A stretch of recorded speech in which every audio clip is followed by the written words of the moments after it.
It's 2 weeks, no? Yeah. So this is 2 weeks of this Manicure's polish. And I'm impressed actually how this is lasting. Yeah, really good.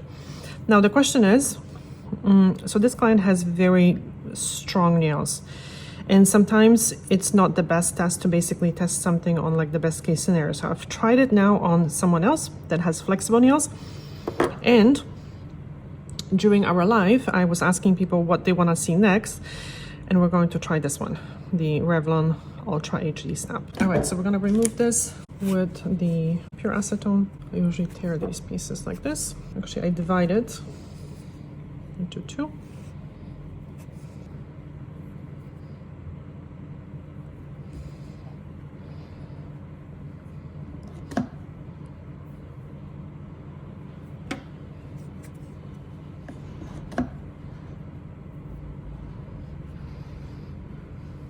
I had someone in the comment section asking me if the removal would be as good with non-acetone polish remover. And no, it wouldn't be as good.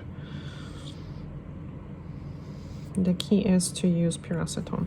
And you know, really, acetone gets such a bad rap.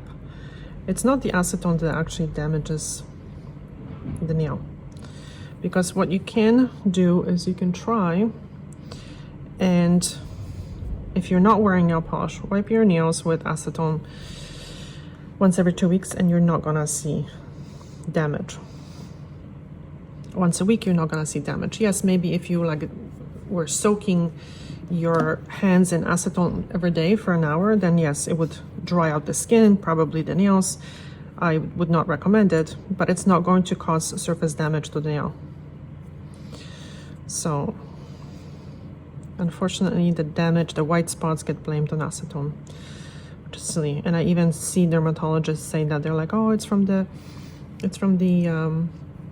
harsh nail polish removal. No, it's not.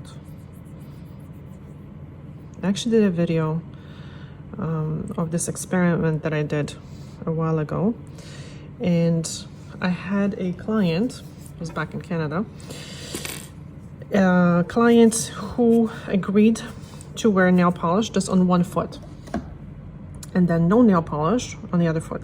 And we did a pedicure the same way on both feet, and I scrubbed the other foot as if it had nail polish.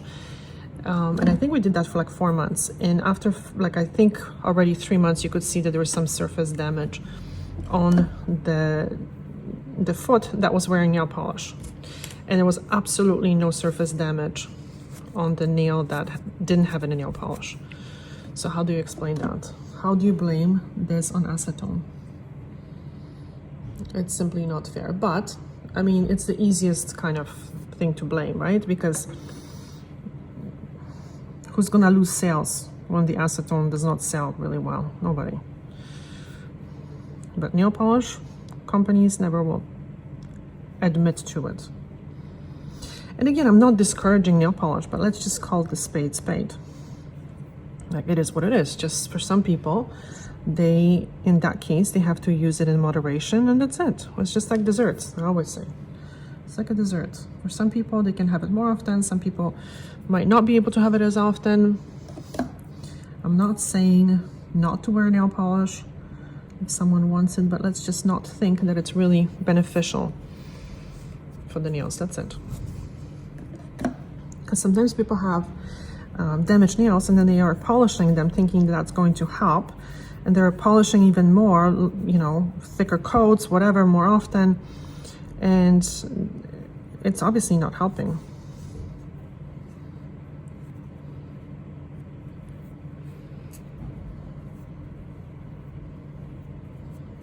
Okay, so these are fine. And I'm going to apply a little bit of the OPI repair mode on these couple nails.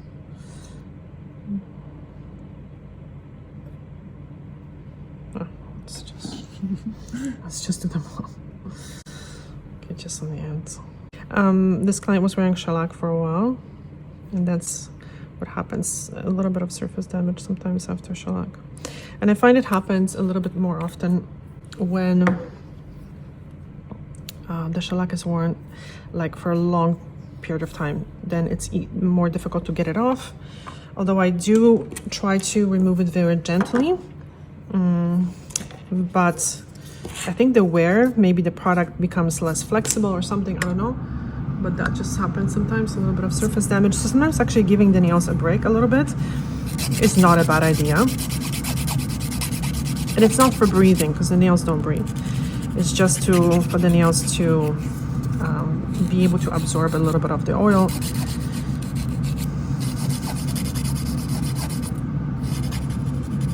Because possibly through the nail polish, some of the oil can absorb. Possibly, I don't know how much.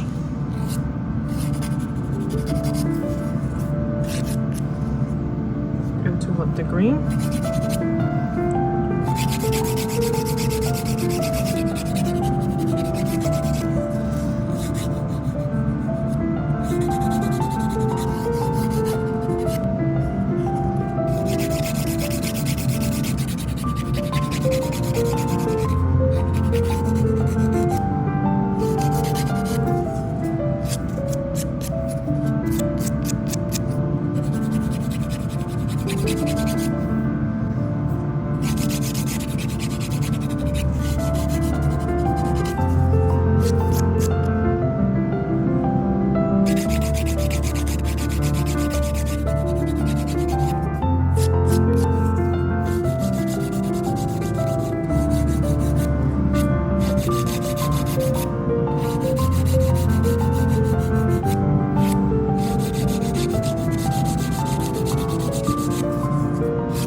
I had someone ask me why I buff the free edge with the e-file. And what I do is I don't really go like this. Let me just actually show you the angle. So I'm not doing this. I'm going like this. So this is beveling. With very, very light touch, I'm just making sure that this is just more rounder. It's not as sharp, because this is actually quite sharp. I'm just doing it. That's why I lift the finger, right? To have a better angle. So in case you're curious. And then I actually go usually underneath, because there is sometimes when you file, there are a little, I don't know what the proper term is, but some people call them skirts. So like little pieces of nail that, especially after you wash your hands, you see them. So this is what I do. So I go underneath and then on top. And it's all about pressure. And obviously this is a medium bit. And after a while they become a little softer as well. They last a very long time too. So when they're new, I can tell they're quite sharp. But after a few manicures, they become like absolutely perfect. These are from Erica, by the way. They're excellent.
this one is called Grounded.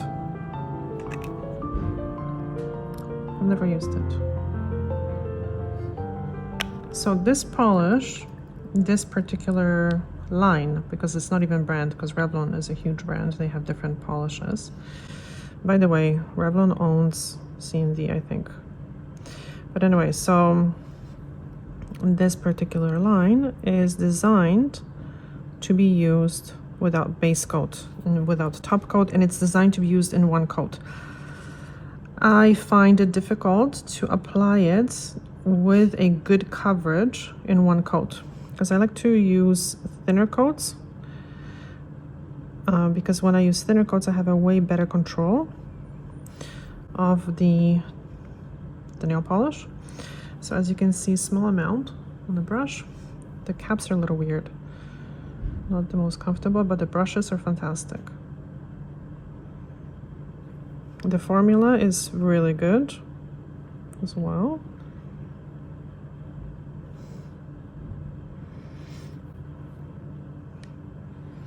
So I would rather use 2 thinner coats instead of 1 thick one. So I'm going to ask this client in a few days how the polish is lasting. Maybe she'll take some pictures so we can find out how this is lasting on like very good strong nails, because the foundation is one of the most important things. So the nail, natural nail, is a foundation. If the foundation is cracked, peeling, weak, whatever, the best polish is not going to last. And the best example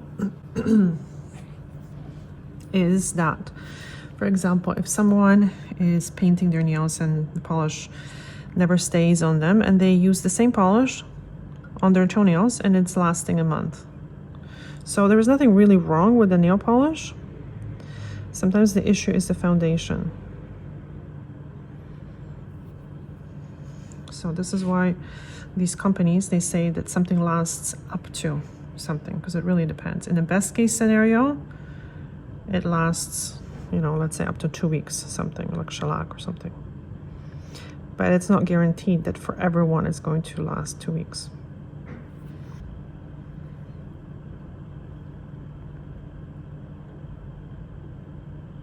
So with this particular brand, this is designed because people were asking me in a comment section, like, isn't it going to last better with base coat? Yes. But this is almost like a product for someone who just wants to have polished nails for a weekend. Or they're going away somewhere and they know they're gonna repolish their nails. So they don't have to take the base coat, the top coat, the blah, blah, blah, everything. So they just have one product. I have to say, I wore, I think it was the dark pink or something on my toes, and it was really good. So for toes, probably, if you're not super picky about the shine, or it's a good option, I have to say. The only problem that I foresee with this type of product is that if the nails are a little bit uneven, like more porous, which means damaged a little bit, this can stain. And it's not, I'm not talking yellow, I'm talking, it might leave a little bit of bits of nail polish in the little cracks. Okay, so it took me probably 2 minutes to polish. So this is pretty dry, as you can see. This is not good in one coat. No, it's not shiny.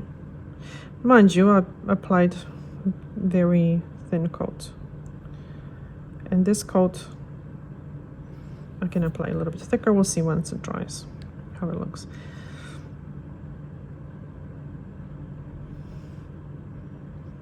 So you can see that the bristles of this brush now are not fanning out as much, meaning I put less pressure.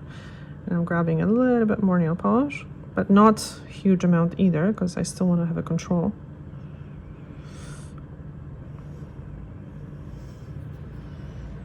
Over the nail polish.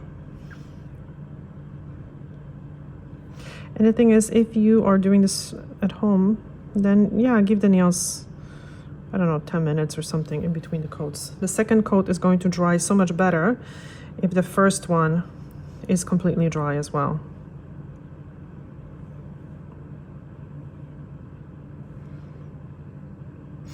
Another very good thing about this particular type of polish is that because we're not applying a top coat, this is not going to shrink, because it's usually the top coat that shrinks and it just takes the polish with it.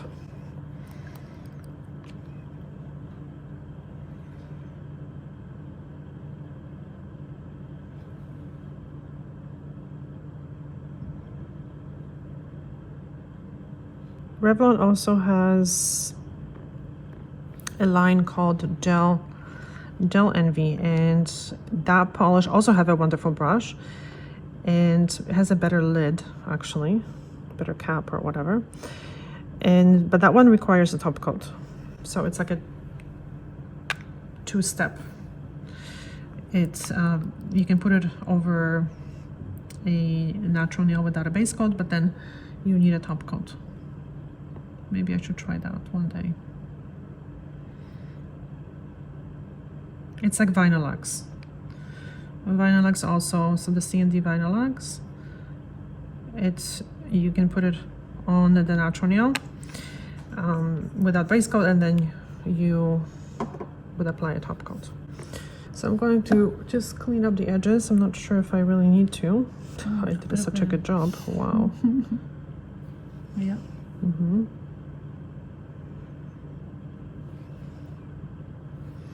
This one a little bit.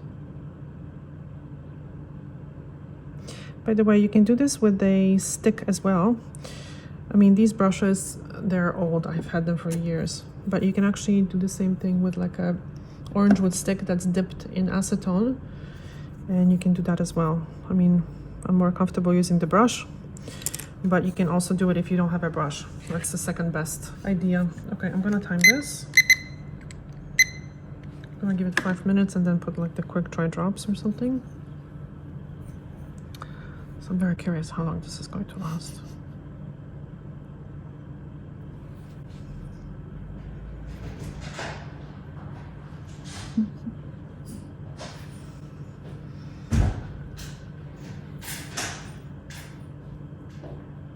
The second coat always takes longer than the first one.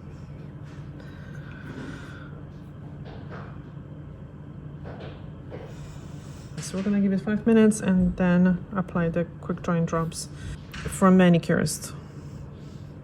I hope it's not going to destroy the polish. Looks good.